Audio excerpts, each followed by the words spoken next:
Freedom, the reality. I started living at age 58. Until then, I never thought life could be any different. Without the fixed routine of housework, shopping, laundry, meals to prepare, and silences to endure. Since childhood, I had been taught that the most important thing for a woman was to settle down, marry, have children, and stay with the family. Do not contradict, do not argue, do not complain. And if you dream, do it quietly because dreaming is useless. I married young and had 2 children. I was a mother, a wife, a housewife. I washed, ironed, cooked, and ran all day. My husband worked. He came home tired, ate in silence, and sat in front of the TV.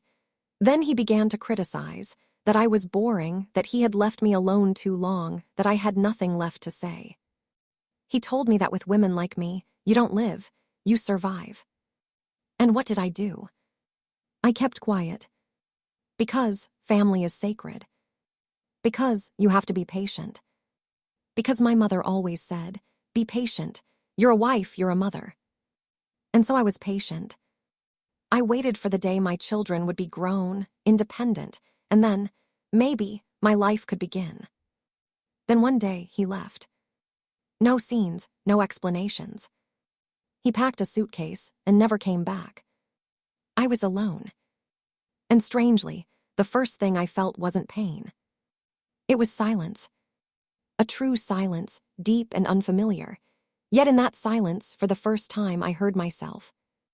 At first, I was lost. I no longer knew who I was. I couldn't remember what I liked or what I wanted. I walked around my own house like a guest. I asked myself when I had last laughed freely or woken up without rushing to the kitchen to make coffee for everyone. One morning, I woke up and didn't make the bed.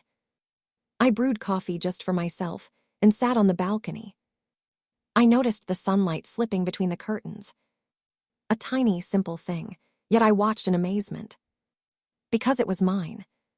Something shifted in me that day. I enrolled in an English course, simply because I wanted to. I learned to use my smartphone to buy a train ticket. I took a trip, alone, for the first time in my life. Then I went even further. I saw the sea in winter, the real sea, not the one in photos. It smelled of salt, sharp and alive. That day I understood freedom. I took off my shoes, sat on the wet sand and thought. Why did I wait so long? A neighbor asked me, are you out of your mind, traveling alone at almost 60? I smiled.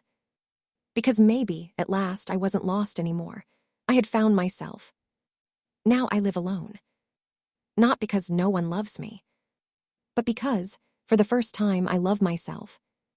I have no schedules, only choices. I don't spend my days in the kitchen anymore.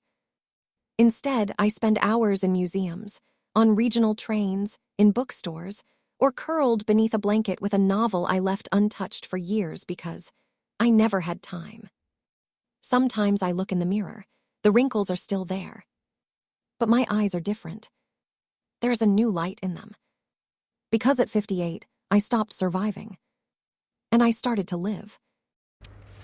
A Rajeev Mishra creation. Thank you.